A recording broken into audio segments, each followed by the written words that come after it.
This is Bambu Lab's new A2L, a single nozzle bed slinger with roughly twice the build volume of the A1, the ability to mount accessories like a vinyl cutter, and a price low enough that you could buy 3 of them for what one of Bambu Lab's bigger printers cost. I've put almost 400 hours on it over the past month, but it's arriving maybe at the worst possible time for Bambu Lab, when a lot of the community is furious with the company over how it's treated some of its most dedicated users and the open source work it was built on. So why am I reviewing it anyway? Why does the vinyl cutter finally make sense on this machine? And why, despite some genuinely cool innovations, I'm not really convinced it earned the 2 in its name? Let's find out more. Guten Tag everybody, I'm Stefan and welcome to CNC Kitchen.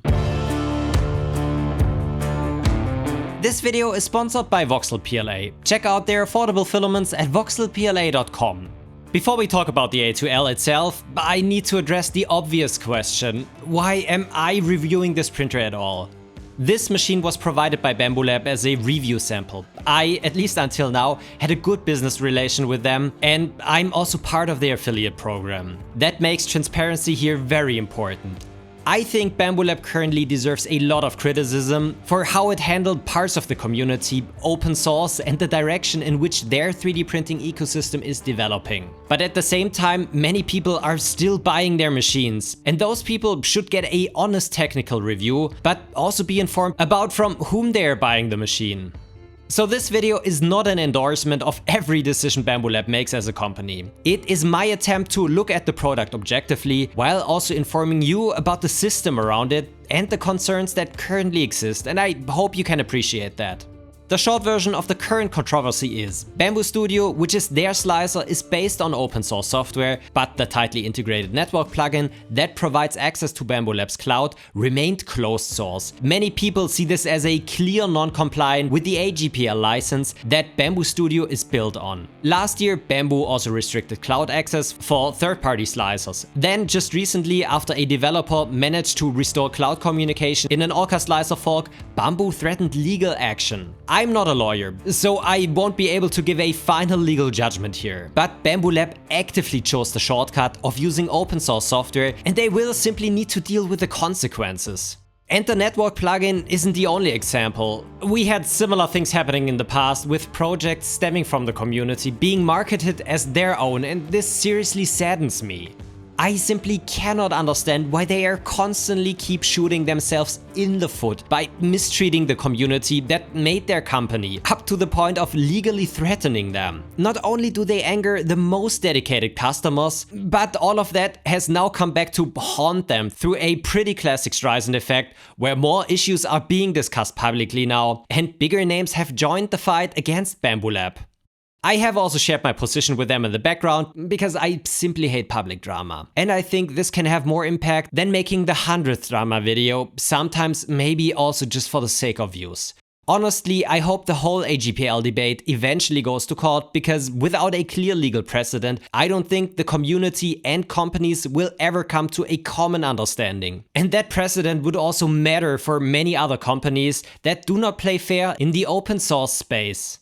What we should keep in mind though is that we would probably still be printing at half the speed with the Ender 3 V8 and the Prusa Mark 7 S Plus Ultra if it wasn't for Bambu Lab completely changing the market over the last 4 years. Even though I'm very grateful for this, it still doesn't excuse the bullying behavior we see more and more from them. And if you are another company, this is your time to shine. Bambu Lab is only getting away with that because the hardware and user experience they provide is simply the best on the market. Don't focus on pushing AI slop onto your customers. Make your experience with the machine as best as you can. Innovate and don't just copy, and work with the community. This will pay out in the long run. But with that said, let's actually get to the printer. So this is the A2L, or should I call it the A1L? Well, more on that later. I received the A2L in the combo version, including the AMS Lite. I got the machine about a month ago, and in this time I was able to put more than 350 hours on it, printing everything from small test parts to genuinely large functional prints.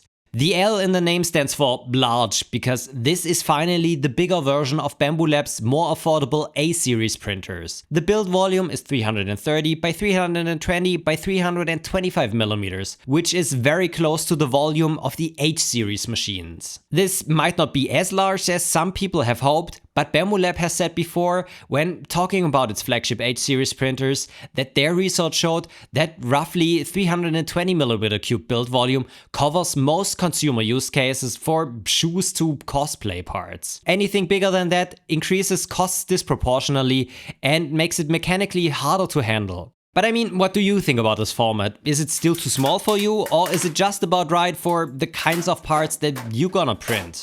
Mechanically, the A2L is a Cartesian printer with a moving bed. That makes the mechanical system simpler and cheaper, but it also comes with some downsides, which we'll see later when we look at the print results. At $469 for the standalone version and $100 more for the combo with the AMS Lite, it is very competitive compared to Bambu Lab's own larger H-series printers. You can actually buy 3 A2Ls for the price of one H2S. Of course, there is also competition from brands like Elegoo, Anycubic and Creality, and some of those machines undercut the price of the A2L dramatically. Like many larger Cartesian printers, the A2L does not arrive fully assembled. To save shipping volume, the frame comes detached from the base of the machine. Everything is packed very well, and the box includes everything you need for assembly, including a tiny amount of filament that is just enough for your first print. If you do it carefully, assembly takes less than 30 minutes, but I would strongly recommend properly reading the manual, because there are quite a few screws to install and they come at different sizes and lengths. On Bambu Lab's other machines, the accessories usually came in a simple but still nice accessory box. I still use those boxes to store spare parts and tools for my other printers. On the H2L, it looks like Bambu did a bit of cost cutting, because the accessories are now just packed in a bag. I mean, this is not a deal breaker, and I'm sure they assume that you can just print your own storage box, but it does slightly spoil the otherwise very nice unboxing experience. During assembly, 3 details stood out to me. The first one are the diagonal braces at the back of the machine. They help stabilize the significantly larger frame, and this is something you can commonly see on larger Cartesian printers. The second detail is the frame itself. At first, it almost sounds if something is loose and rattling around. But this is not a flaw, it's really intentional. Bambu Lab added a so-called granular damper on the top of the brace of the frame. These are small internal containers that are probably filled with metal balls. When the frame starts shaking, the balls move around, friction converts some of the motion into heat and dissipates vibration energy. Whether that actually helps is really hard to judge, and I wasn't able to do a comparison print with and without, so we simply have to believe that it helps. The third thing that I've noticed was the very wide 20mm belt. Like the X belt, it has a 1.5mm pitch, which should help reduce VFAs. But what I have found even more interesting is that half of the belt has actually no teeth. That actually removes another possible source of VFAs, which is a toothed belt running over an idler. I actually have not seen this before and seriously enjoy seeing details like that.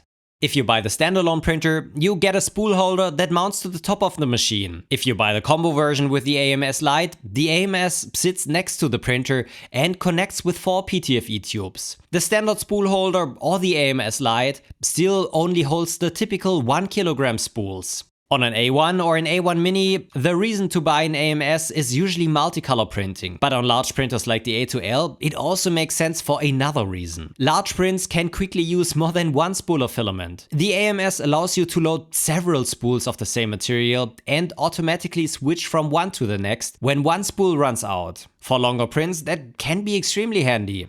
And regardless of whether you regularly do very long prints or you're just simply looking for a good value filament supplier, you should definitely check out today's video sponsor Voxel PLA. Their Voxel PLA Plus High Speed and Voxel PETG Plus High Speed are made in the USA and are engineered for reliable, tough high-speed printing. Most of the prints you'll see in this video were made with Voxel PLA filaments. What I always find reassuring is that they do not just sell this stuff. They actually test it at scale in their 250 machine print farm in Southern California. So their materials and printer upgrades are built around real-world use. I use their filaments all of the time, even for extremely complex prints. And despite the name, Voxel PLA is about much more than filament. They offer a full lineup of Bambu Lab printer upgrades, from anti-vibration solutions like the Hula Feed to proper filtration system for enclosed Bambu Lab machines. Their newest addition is their Vento box, designed by Through the Frame. It is a dual operation charcoal and HEPA filter for the P2S. By opening and closing a flap,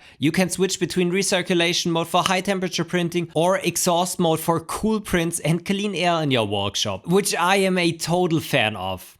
The really cool part is that this is not just a random third-party accessory. It is fully integrated into Bambu Lab's firmware, which might actually be a first. So whether you need reliable PLA or PETG for your next big project, want to reduce vibrations, or want cleaner air around your printer, Voxel PLA has you covered. Their filament comes in many colors, starts just at $16.99 per roll, and they also offer bulk pricing as low as $12 per roll for businesses, schools and print farms, which is almost unheard of US made products. US shipping is also free on orders over $75. And for a limited time, you can get 10% off orders over $100 by using the code JUSTANA1 at checkout. Thanks again to Voxel PLA for sponsoring this video.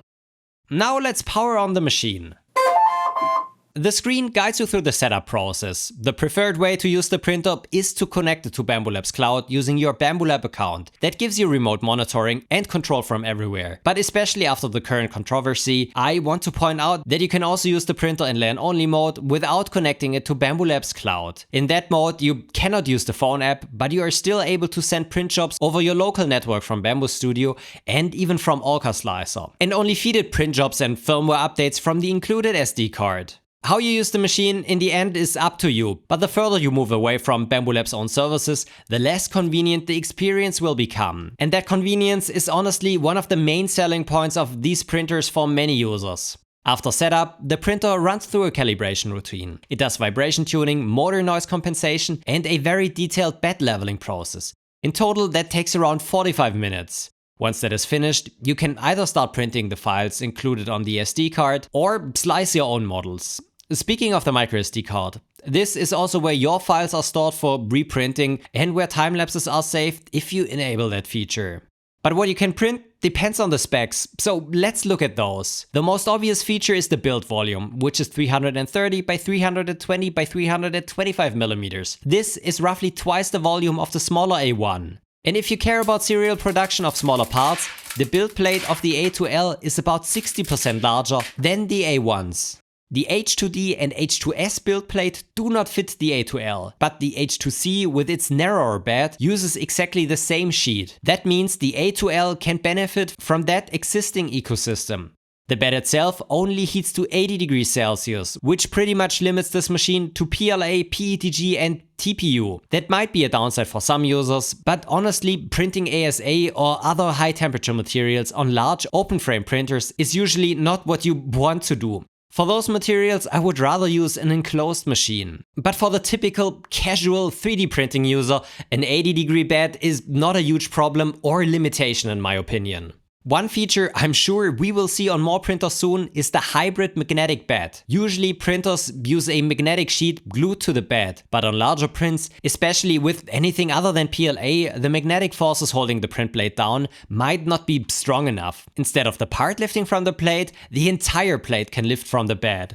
Bambu's solution is to add stronger dedicated magnets into the corners. That is a clever idea for a bed at this size. Temperature distribution was better than I expected. You can no longer directly see the heater rods through the surface, and I measured only an about 3 degrees difference across the bed, which is quite acceptable. It is hard to judge how flat the bed actually is, because the machine does not give you the measured bed mesh values. But the first layer it printed was flawless. This was a one-layer sheet and it peeled off perfectly.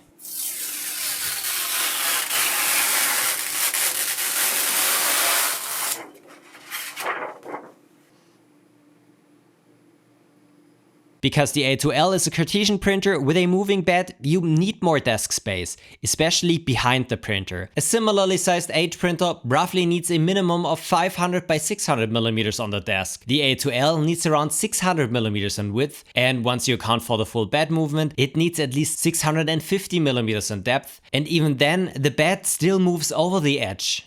If you also want to place the AMS light next to the printer instead of mounting it on the wall, you need almost 800 millimeters of width. So definitely keep the footprint in mind if you are tight on space.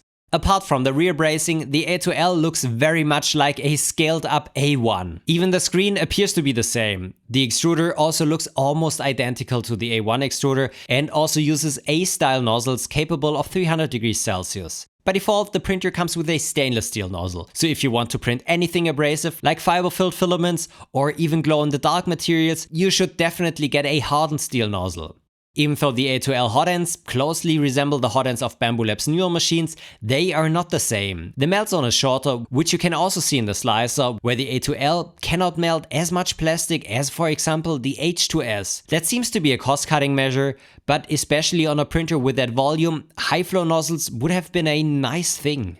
There are, however, two notable changes on the print head. First, the A2L now uses a servo motor for the extruder, similar to Bambu Lab's other second generation machines. That should provide higher torque and also give the printer additional data to detect jams and clogs in the nozzle. The second major change is the rail system in the front of the print head. You might know it from the H-series machines where it is used for accessories. It is also the reason why those machines have an H in their name for hybrid. So technically the A2L is now also a hybrid machine. The laser module will not work on it for obvious safety reasons. But you can use the cut and draw module. On the A2L, the cutter and cutting sheets have to be bought separately, but the upgrade is reasonably priced. It could be very useful for making custom decals, labels or iron-on tags for your projects, and we'll take a look at it more closely later. The A2L also does not reinvent multicolor printing. It still uses a single nozzle multiplexing system, which means different filaments are fed into the same nozzle. During a filament change, the filament is cut and the remaining material has to be purged out. The purging process happens at the left end of the x-axis. The purge station almost looks the same as before, but it now has a new trick. An additional flap in the front which acts as a blob detector. If a print partially fails and material starts accumulating on the nozzle, the blob can trigger this flap when the print head moves to the purge station. In theory, that can save you from a blob of doom. I never had such failures during my test, so I tried to activate it manually during a print, which didn't do anything. Maybe it's just activated when the print head really moves to the purge station. I can imagine it being useful on larger prints. The current limitation is that the print head only moves to the purge station during multicolor printing. So on a larger single color print, the printer might never actually check for a blob at all. I wonder if Bambu Lab will add quick moves to the purge station every few layers to check for this kind of problem. Still, it is another interesting and, in my opinion, innovative feature. Or maybe it's just partly a workaround, because even though the machine has a camera, it does not have spaghetti detection like on some of Bambu's other printers. And honestly, the camera is still as bad as the one on the A1 and A1 Mini. The frame rate is poor, the position is not ideal, and the built-in light does not really help that much if the room is dark.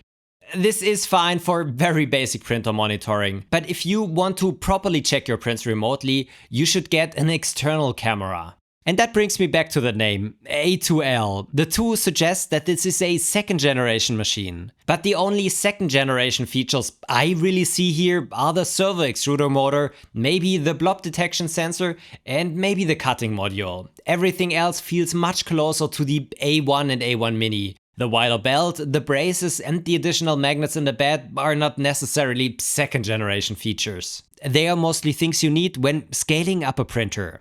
You could argue that the A1 and A1 Mini were already second generation machines due to their newer toolhead and nozzle system compared to the X1, or you could argue that Bambu simply added the 2 for marketing reasons. I mean, what do you think? What would you have wanted to see on a second generation of the A-series printers? For me, there's no second generation AMS light. There are no major innovations like what Anycubic, for example, did on its Cobra Max and its more efficient multicolor print head. And Bambu still uses plenty of old hardware, like the weak camera. If this machine had launched 2 years ago alongside the A1, it would have simply looked like the bigger version of that printer. But I mean, do we actually need a completely new second generation A printer? Isn't what matters really most its prints? I put more than 350 hours of printing on this machine, and almost everything turned out really well. Let's start with the basics, a 3D Benchy in PLA. It printed in 38 minutes and looked almost perfect. The extrusions were very consistent, the details sharp, and I could see basically no VFAs or ringing. The top layer was nicely extruded, and the first layer had the perfect thickness. Next, I printed Clock Spring's Torture Toaster. The only really complaint I have is that the 0.1 and 0.2mm tolerance tests were stuck. Everything else was again very smooth, and the overhangs look good, which they also should on an open printer where you don't have to fight the heat of an enclosure. The KSR print test also looked great, and here even the 0.2mm pin was loose. The surfaces were smooth and the spikes were almost perfect. I also printed a few Gridfinity bins. Those usually show VFAs very clearly, but the sidewalls were basically perfect. In terms of surface quality, this printer is probably near the top of my list. The 1.5mm pitch belts seem to do their job, and Bambu's print profiles are very well tuned. After that, I moved to larger prints, because everything we had printed so far would also have fit on an A1 Mini. I printed a few parts for my hydroponic tower in PETG, and they came out great with very smooth surfaces. Then I wanted to show another use case for a large print plate, printing many parts at once without having to restart the printer regularly. The print went well and the parts looked good, but I wanted to demonstrate the cancel object function. That feature allows you to deactivate one or more parts during the print if there's a problem with them, instead of stopping the whole print. Unfortunately, you cannot do that directly on the screen of the A2L or inside Bambu Studio. You have to use the Bambu Handy app. And if you have more than 64 objects on that plate, I printed 79 here, the feature doesn't work either. And that was a bit of a bummer. So simply keep in mind that cancel object is possible, but not if you fill the plate with too many small objects. Now let's go bigger. For larger parts, skew can become important. In other words, how close the X and Y axes are from being perfectly perpendicular. To check that, I printed Vector 3D's cauliflower test. With a skew of 0.04 degrees, the machine is pretty accurate, but because of the closed firmware, you cannot compensate for the small remaining error yourself. Now to my favorite print. I recently stumbled upon one of the most iconic animals from one of my favorite childhood games, which is getting a remake very soon. This is a scavenger from Gothic, an action RPG I played a lot as a kid, and I wanted to print a really large version that would use most of the A2L's build volume. The print should have taken more than 30 hours. Unfortunately, the first 2 attempts did not finish. Both failures were caused by firmware bugs. The first print randomly paused after a day, and I was not able to continue it. Bambu Lab fixed that issue and sent me a new firmware. For the second attempt, I wanted to use the AMS Lite's filament backup function. If you load 2 or more spools of the same material into the AMS, the printer should automatically switch from one spool to the next once one runs out. Unfortunately, that feature was also broken. Again, I received a new firmware that fixed the issue, but for the third attempt, I still used a fresh spool and tried again. And this time, third time's the charm. The model turned out amazingly well. There was no lifting from the build plate, nothing came loose, and supports released cleanly. And now the only thing missing is me learning how to properly paint models like this, but that is a story for another day. The Mandalorian helmet took almost 2 days to print and also looked great without any real issues. It shows how well this machine can work for a cosplay, especially if you're not an expert. It was as simple as loading the model into Bambu Studio, enabling supports and sending it to the machine. Then I started my biggest project, printing a ramp for my garden so that my electric lawnmower can drive from the front to the back of our yard by itself instead of me carrying it around twice every day. I 3D scanned the step, designed a ramp around it, added a texture to the top of it using bump mesh, which you should definitely try out yourself, cut the ramp into pieces and started printing them from PETG. This project revealed a few problems. First, large parts, especially when they are not printed from PLA, can warp.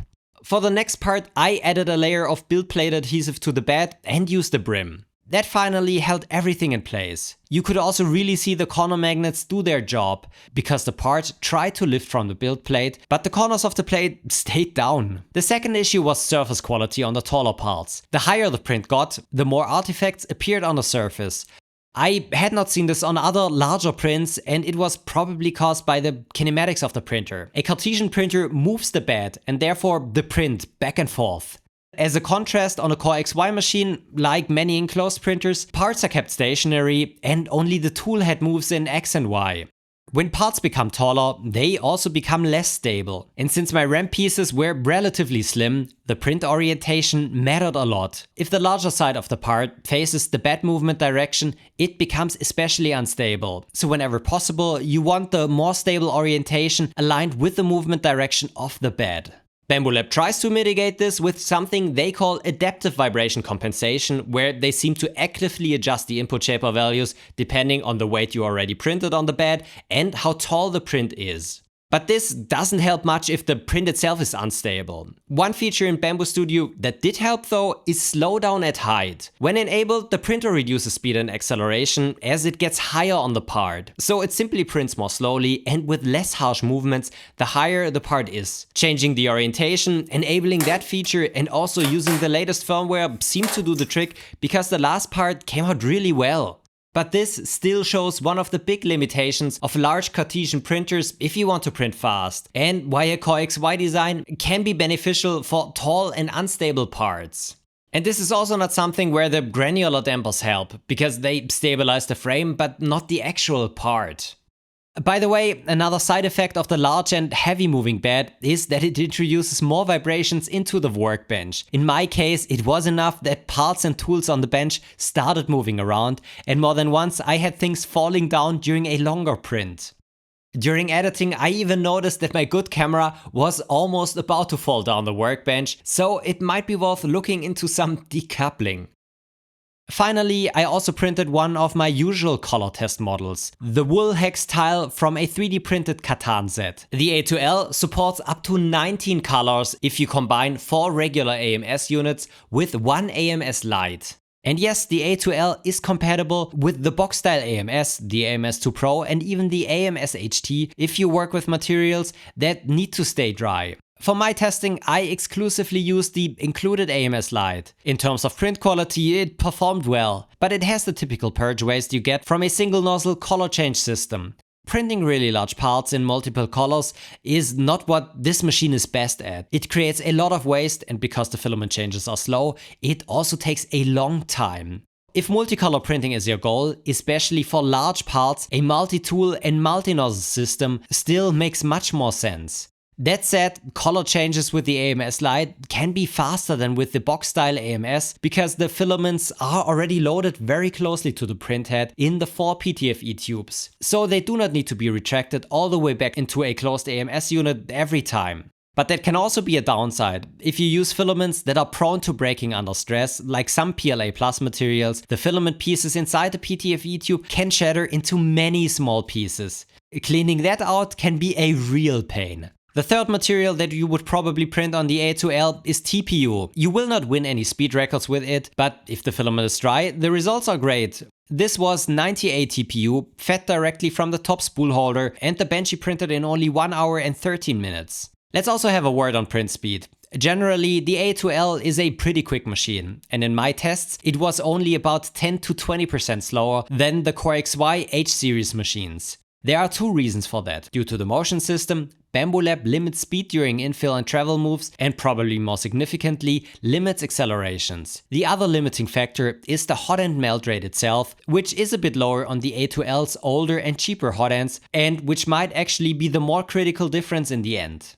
Overall, after more than 350 hours of printing, the part quality was very good. Many of the bugs and problems I encountered were fixed in the firmware during my testing, so hopefully you should not have to deal with them by the time the printer is available. Speaking of reliability, one topic that recently also got a lot of attention because of the Streisand effect around Bambu Lab is the issue with the NTC thermistors on the A1, and supposedly also on the P1. On some units, especially on the 110 volt system, these components can reportedly fail catastrophically. Bambu Lab changed the design at the end of last year and removed the component entirely. So you might be wondering how this is handled on the A2L. I partially disassembled my 230 volt version and noticed that Bambu added a lot of protection around the electrical system. I'm not sure if this is just touch protection or actually fire protection, but I also found that there is no NTC thermistor on the AC board anymore. So at least that specific point of failure should no longer be present. If you have an older A1, you should definitely keep an eye on it, and I have linked some resources below that you should check out. I also had the A2L connected to a smart socket during the whole testing period, which allowed me to monitor power consumption. When heating the bed and the hot end at the same time, the printer briefly draws around 900 watts. During printing, depending on the print job, it averages around 120 watts for PLA and around 140 to 150 watts for PETG at the higher bed temperatures. Honestly, this is less than I expected for a printer with such a large bed. During printing, the machine is relatively quiet, hovering at around 50 decibels. Since that number alone probably doesn't tell you much, let me do a bit of a demonstration. Guten Tag, everybody.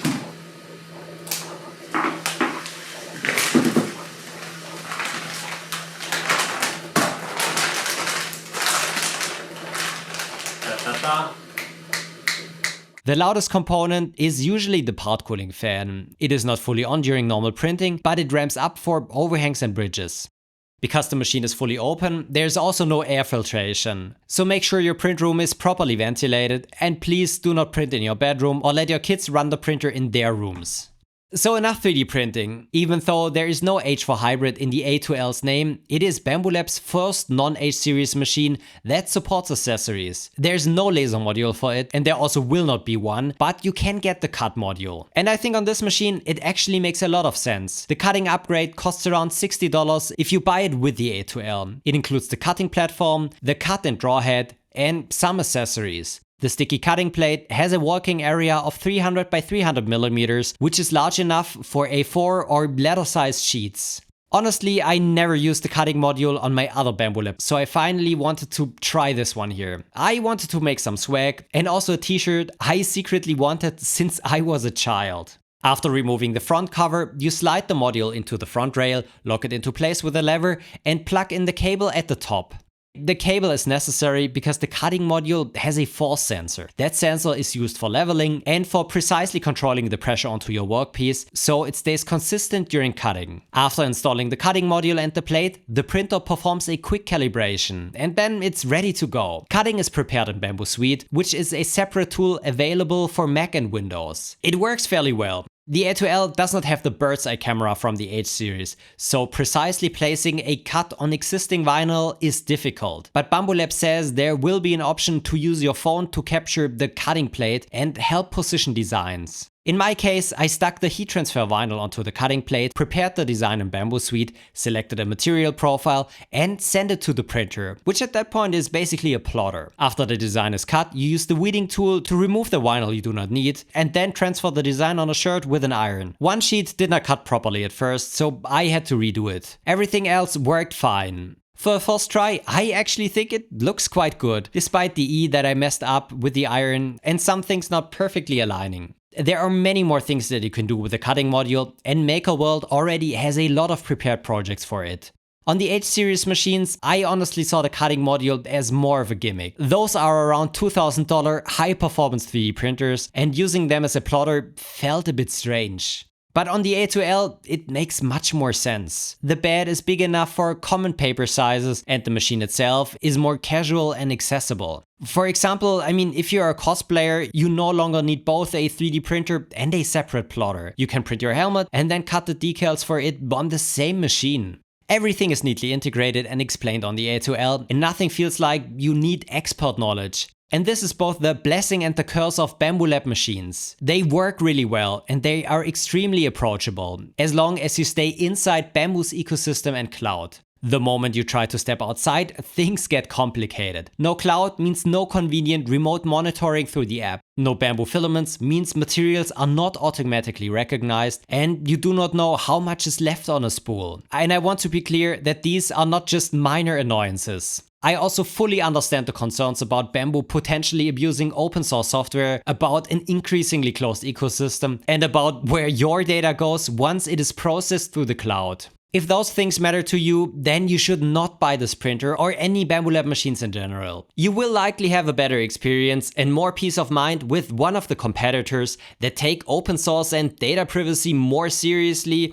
And to be honest, voting with your wallet will probably have a longer lasting impact on a company than another drama video ever will.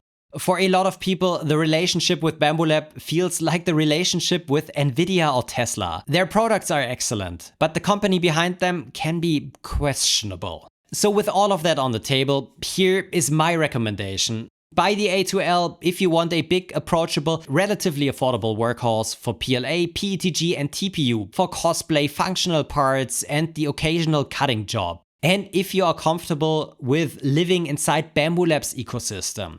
The print quality is excellent, the large build volume is genuinely useful, and the AMS Lite adds real convenience for longer prints, and the cutting module feels finally more than a gimmick on a machine like this. But don't buy this printer if you need open software, if you mainly print engineering materials, if you want the least possible dependence on the cloud, or if you simply do not want to support Bambu Lab in its current direction. And go with realistic expectations. The open Cartesian design means tall, slim parts can suffer from the moving bed. The camera is still basic and the firmware still had some hiccups during my testing. At the end of the day, the two promised a second generation machine, and what we actually got is a very good large A1. So maybe they really should have just called it the A1L. As a piece of hardware, it is excellent. As a purchase, it depends just as much on how you feel about the company as on the machine itself. And that decision is yours to make. My job is not to patronize you. It is to inform you about a product, the software and the company as honestly as I can, given my position. The rest is up to you, and I hope you can appreciate that.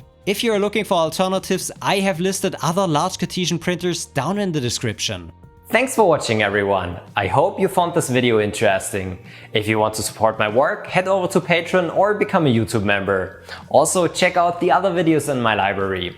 I hope to see you in the next one. Auf Wiedersehen and goodbye.